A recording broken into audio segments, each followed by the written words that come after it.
Jangan lupa like, komen, dan subscribe channel YouTube TVRI Bengkulu dan nyalakan lonceng notifikasinya.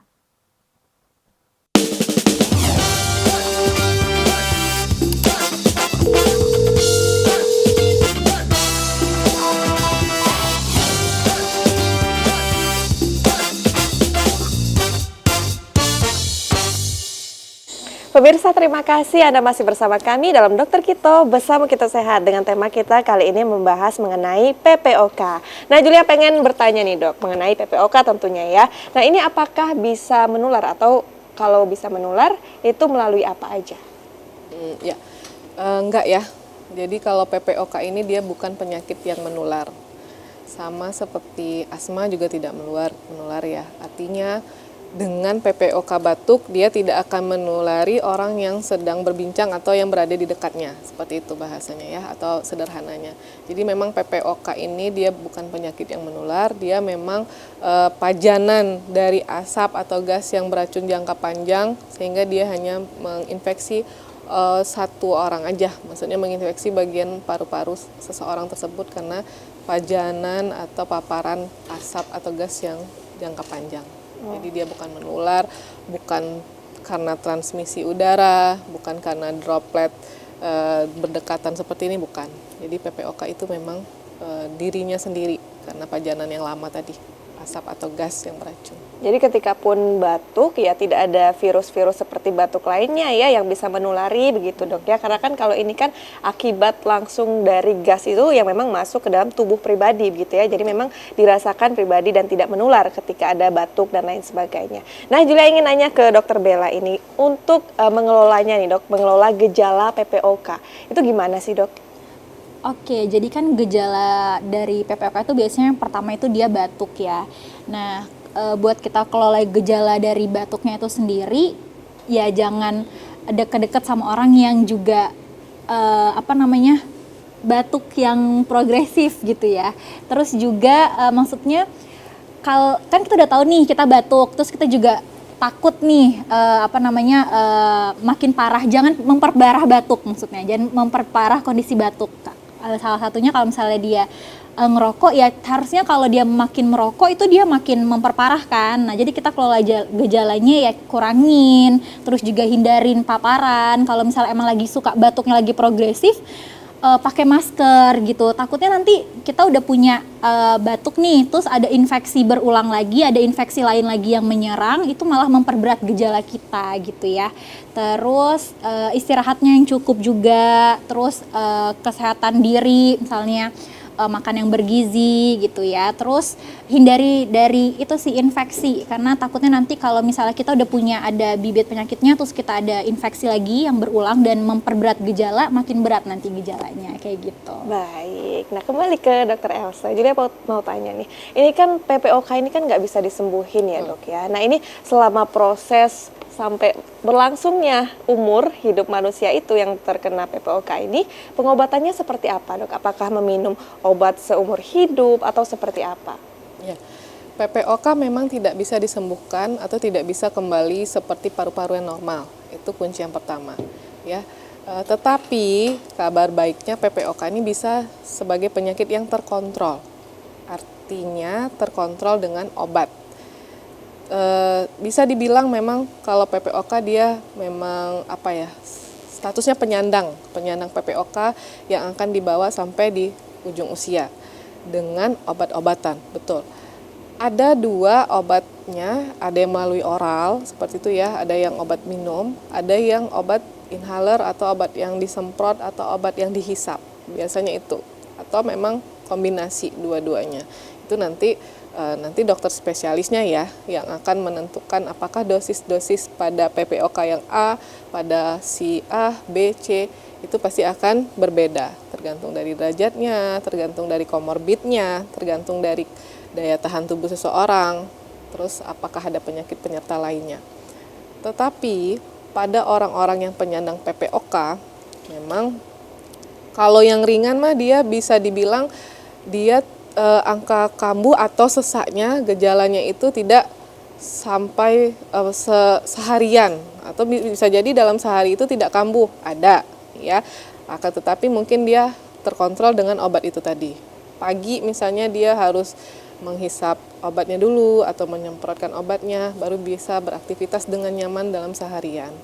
Atau bisa membawa obat kemanapun dia berada, jadi ketika sesak dia langsung mendapatkan pertolongan dengan obatnya itu sebagai pelega sesaknya itu. Memang kalau orang PPOK itu yang mempengaruhi aktivitasnya adalah sesaknya, kuncinya di situ. Kalau yang lain-lainnya tidak terlalu. Kalau batuknya, ya batuknya juga mengganggu, tetapi bisa dikontrol juga. Jadi pentingnya pengobatan yang dini, pengobatan yang tepat, dan juga patuh terhadap peraturan yang dokter berikan itu sangat penting.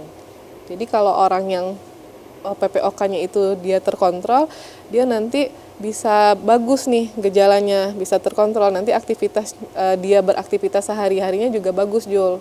Ya, tidak mengganggu pekerjaan, itulah intinya seperti itu. Baik, nah dok, seperti kita ketahui ya, Indonesia ini kan juga disebut sebagai paru-parunya dunia. Paru-parunya dunia pun ini berada dari data tadi di posisi ketiga ya, penyebab kematian terbesar itu ya. Nah, kemudian gimana sih dok untuk penyandang dari PPOK ini ya, supaya dia bisa berkehidupan yang sehat, misalnya di pagi hari dia menghirup udara yang segar, untuk mencuci paru-paru istilahnya, ada nggak tips-tips keseharian seperti apa yang mungkin bisa dilakukan oleh penyandang PPOK ini dok?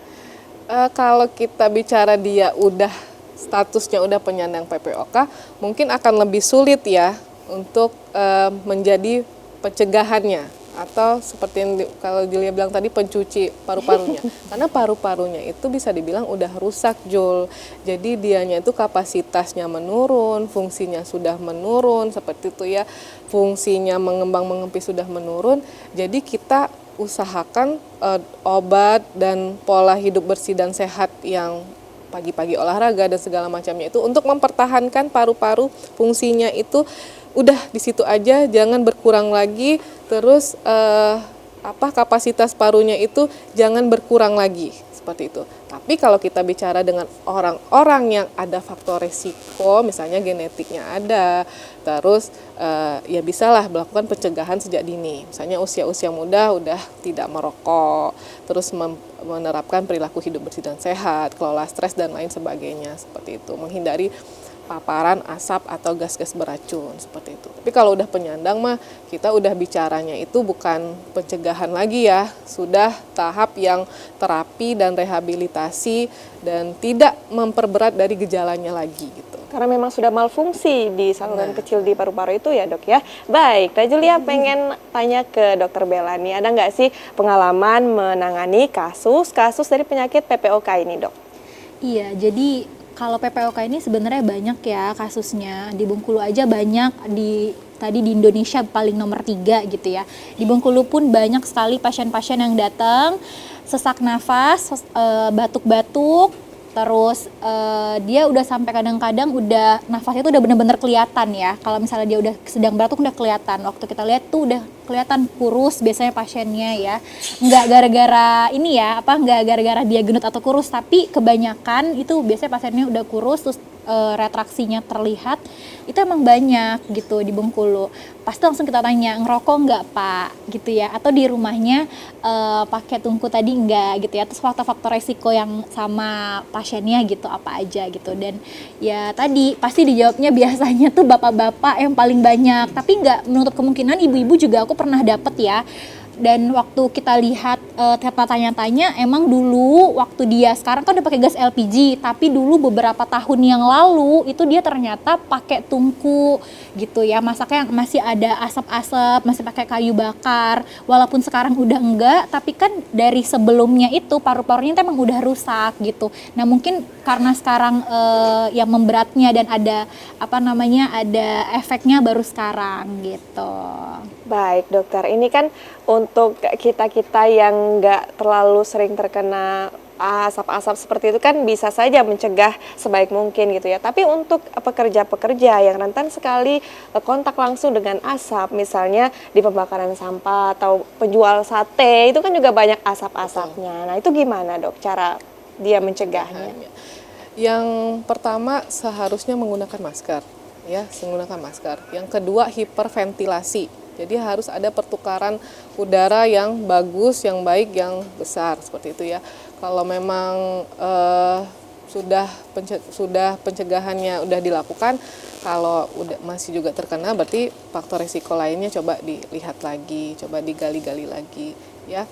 Terus yang paling ini juga imun tubuh seseorang juga pengaruh, Jul, seperti itu. Tapi kalau memang orang-orang yang bekerja di perusahaan tertentu yang memang tingkat resiko terkena asap tertentu biasanya sudah dibentengi, sudah menggunakan alat pelindung diri, mungkin maskernya bukan masker seperti kita yang biasa ya, bukan yang kita beli beredar bebas, sudah ada masker yang udah ada penyaringnya seperti itu ya.